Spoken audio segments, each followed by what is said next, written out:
मौलाना room रहमतुल्लाह अलैह फरमाते हैं कि एक मर्तबा एक शेर शिकार पर निकला तो अपने साथ लोमड़ी और रीछ को भी ले लिया।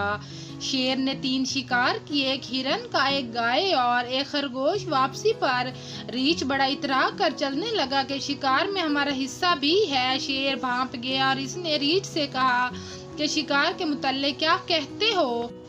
इसने कहा कि शिकार 3 हिस्सों में बटेगा। शेर ने कहा अच्छा फिर करो 3 हिस्से। रीछ कहता है कि शेर तो जंगल का बादशाह है, बड़ा है, इसलिए गाय तेरे हिस्से में, मैं दरमियाना हूँ, इसलिए हिरन मेरा और खरगोश लोमड़ी का। शेर इसकी चालाकी को समझ गया, इसने पंजा मारा तो रीछ को भी मार दिया। अब लोमड़ी समझ गई, चालाक जो ठहरी, इसने सारा मामला समझ लिया।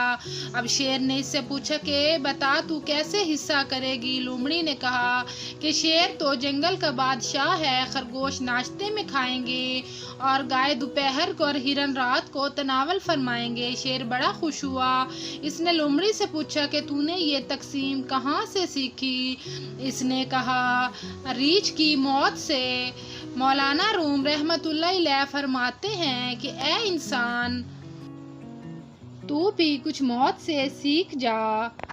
जब तेरे पास तेरे अपने मौत की नींद सो जाते हैं तो तू भी समझ और ध्यान कर। तो फ्रेंड्स, अगर आपको मेरी तहरीर अच्छी लगी तो प्लीज़ मेरे चैनल को सब्सक्राइब कर दें। अल्लाह हाफिज़।